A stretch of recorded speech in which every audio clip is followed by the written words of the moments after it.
what transpired, guys? What's happening in Parliament? Parliament is hectic.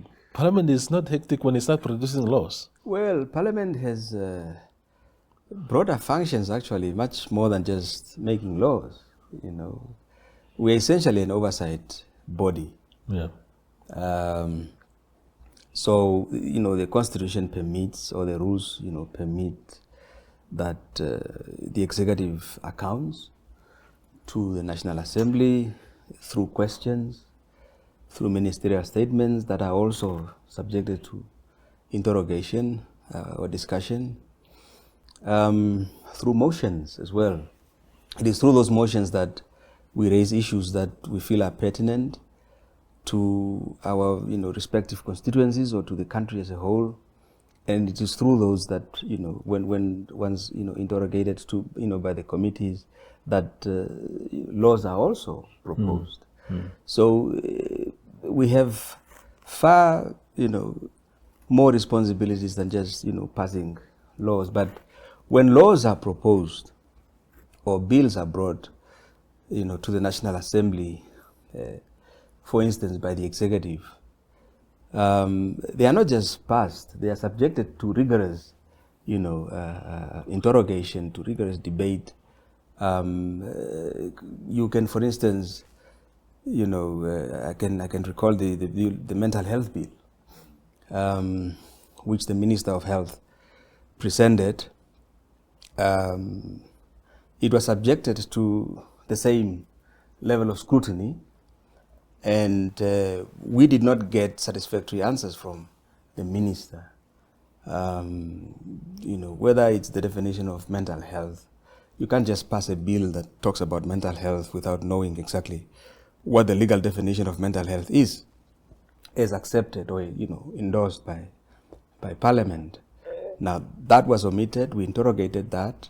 We did not get, you know, proper responses. But that again, you know, would still come when we resume debate, you know, the National Assembly sessions in Feb of 2026. The bill by the Honorable Minister of Defense, I'm not too sure now if he's Minister also of Mines and Energy, interim or otherwise, but he presented that bill, I think, in his capacity as the Minister or Acting Minister of Mines and Industry. A bill that, you know, on the face of it, is really important. It will have far-reaching consequences, but it's something that you just can't simply pass. You can't pass a bill that tells you the president, for some reason, good or bad, wants to take control of a portfolio that important, you know, without clear explanations, without a far-reaching, you know, debate. So I'm afraid, you see, if the president complains about us not you know, having passed, you know, laws, it's not so much because we did not want to pass laws or we want to sabotage the executive. It is because we take our job rather seriously. Yes. Is it even possible to sabotage? I mean, you sit in Parliament. There are very thin margins between the ruling party's dominance and the opposition. Yes. 51 seats, 45 for the opposition. Somebody commented this week, I think it was Venani, who said if a minister or two, an MP or two of SWAPO are absent, might be more than two, the ruling party already has problems. Yes. In terms of the numbers to really push through whatever they want to push through. There was a classic example earlier this year when the committee elections were taking place. Yes. When Utara Motu of LPM won the deputy chairmanship of the Defense Committee. Yes. Partially because Waheka Herunga of SWAPO was absent and he was part of that committee or something like that. Do you see those dynamics on a daily basis? Yeah, those dynamics, I think, will help redefine, you know, our parliamentary democratic architecture. I think it becomes something very different from what we got accustomed to ever since independence. I see SWAPO struggling internally with its own issues, even to get its parliamentarians toe a specific line. I don't think that will be coming very easily. One doesn't know the internal dynamics, but you can see them, playing out on the floor of the National Assembly. Now, again, also, you must remember that some colleagues within, the party or within SWAPO may have had hopes of being appointed, to ministerial, portfolios, but that didn't happen. And there are good colleagues in the House who would actually make good ministers, but they were not, drawn in. That, I think, also may speak to the kinds of issues that you just referred to. I remember as far back as, when the appropriation bill was tabled, it had to be withdrawn because of specific mistakes that were let through, which were not supposed to have come to the floor, but they did, because internally perhaps colleagues were not seeing eye to eye, or they didn't, were not on the same page and so on. But it ended up being withdrawn. I think it was an embarrassment actually to the Minister of Finance. So it is true that those dynamics, would come out to play. And I think if SWAPO does not accept that it no longer commands that majority, it will definitely, face serious problems and pushbacks.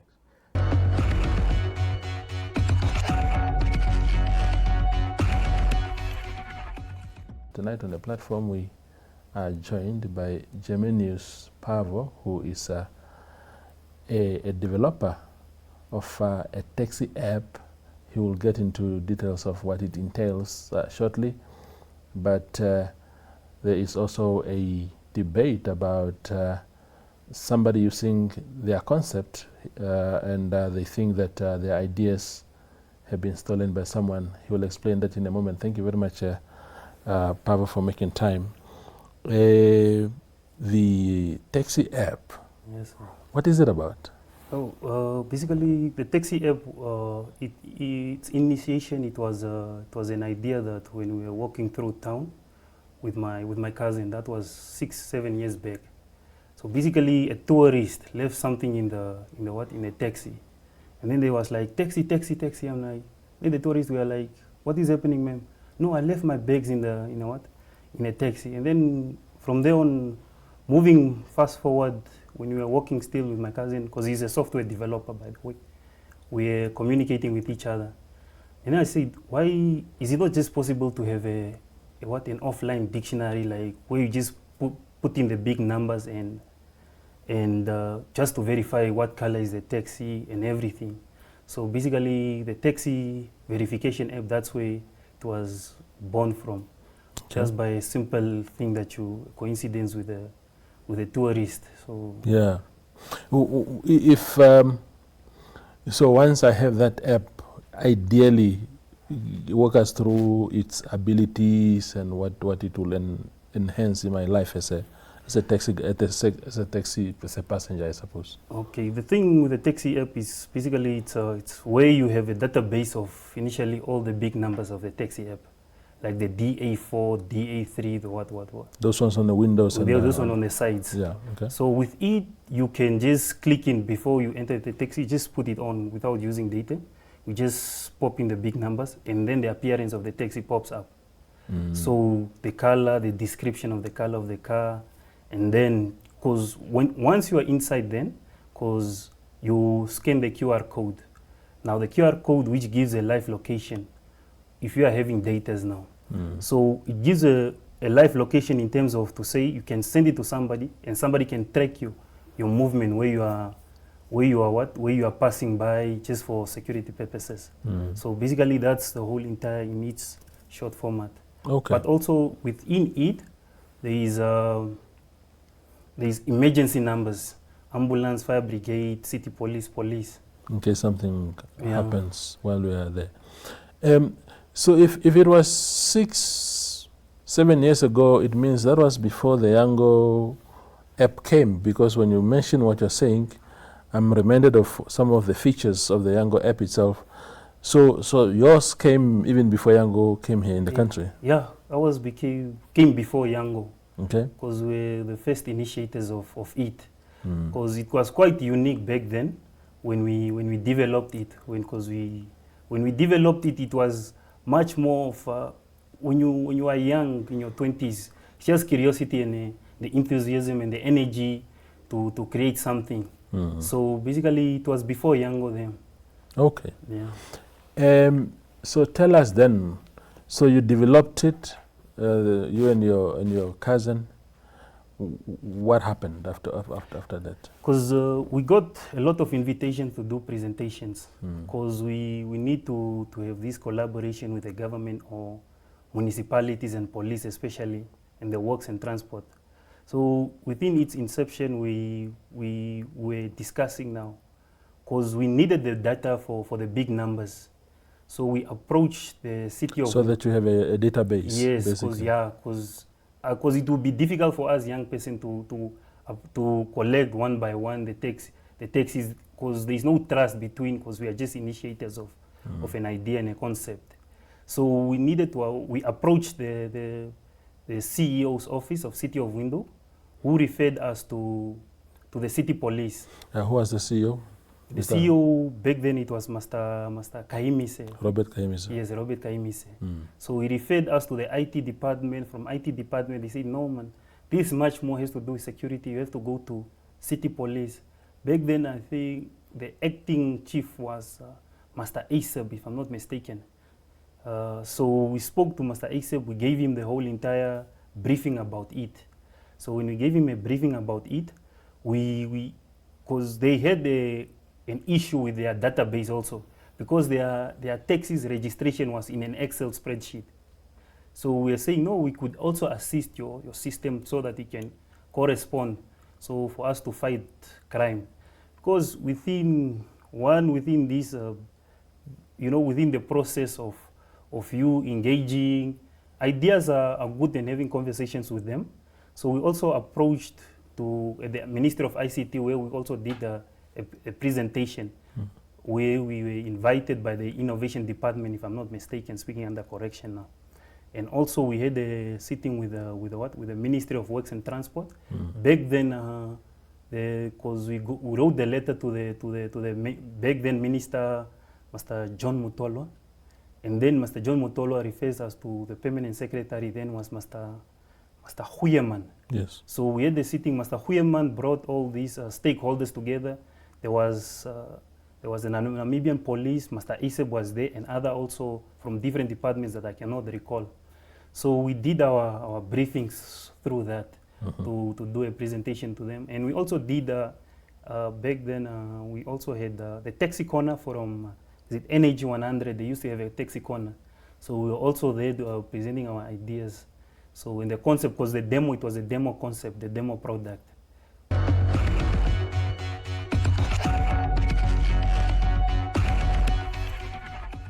Ephraim Nanyeni, he is, of course, a resident of Windhoek, and just ahead of the election next week, we are engaging also young voices to hear what their aspirations are in the conversations regarding service delivery. Thank you very much, Mr. Nanyeni, for making time.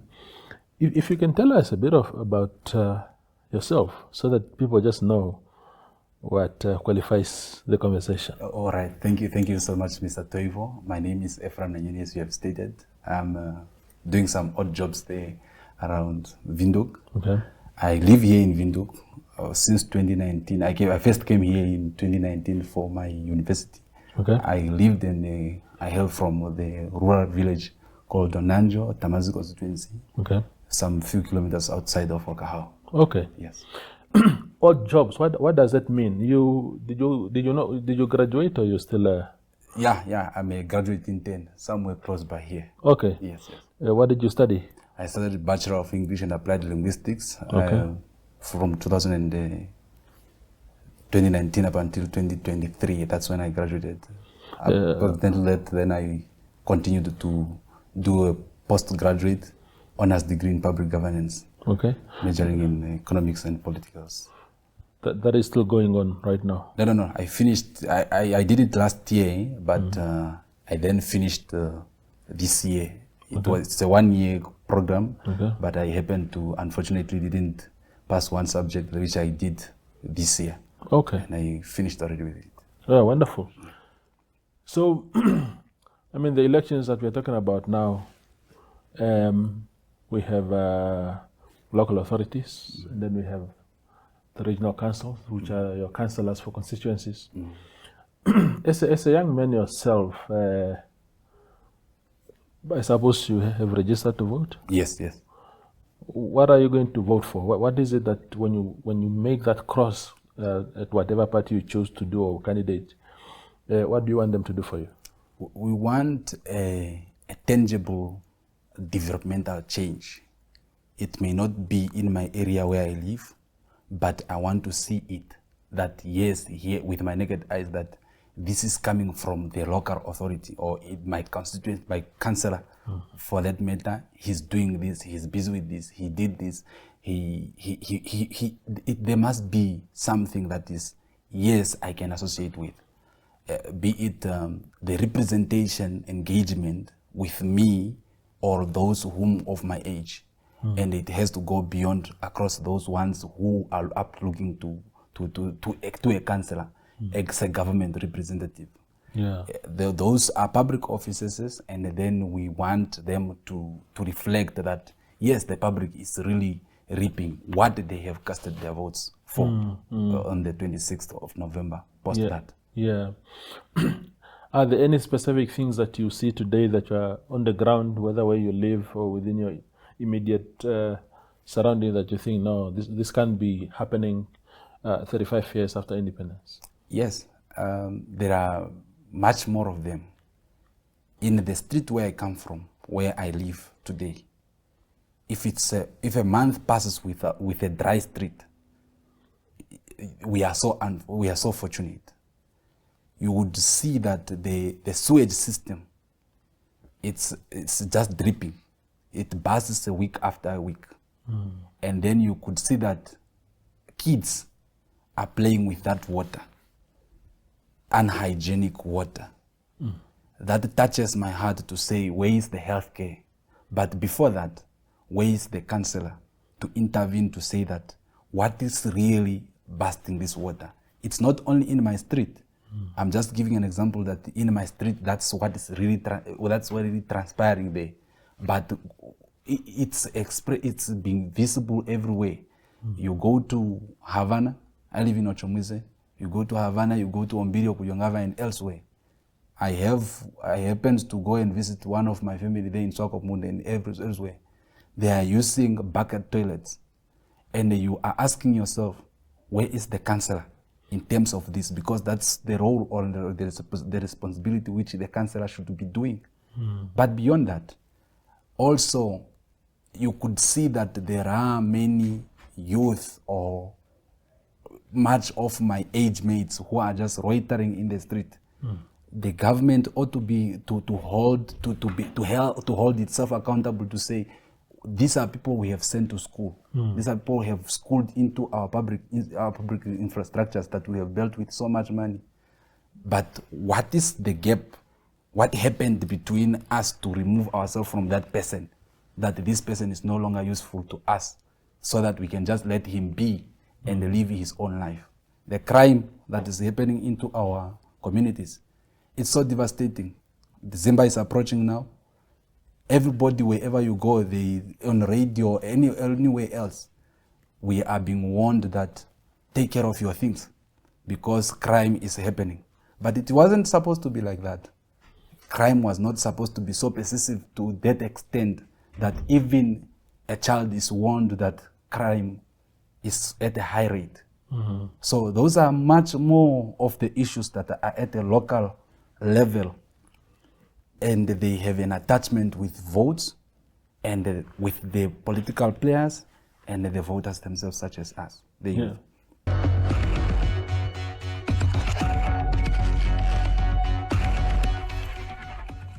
Today's subject is the creative industry, and who better than Shuna Daringo, Vice Chairperson of Namibia Filmmakers Association, to help us dig into the subject.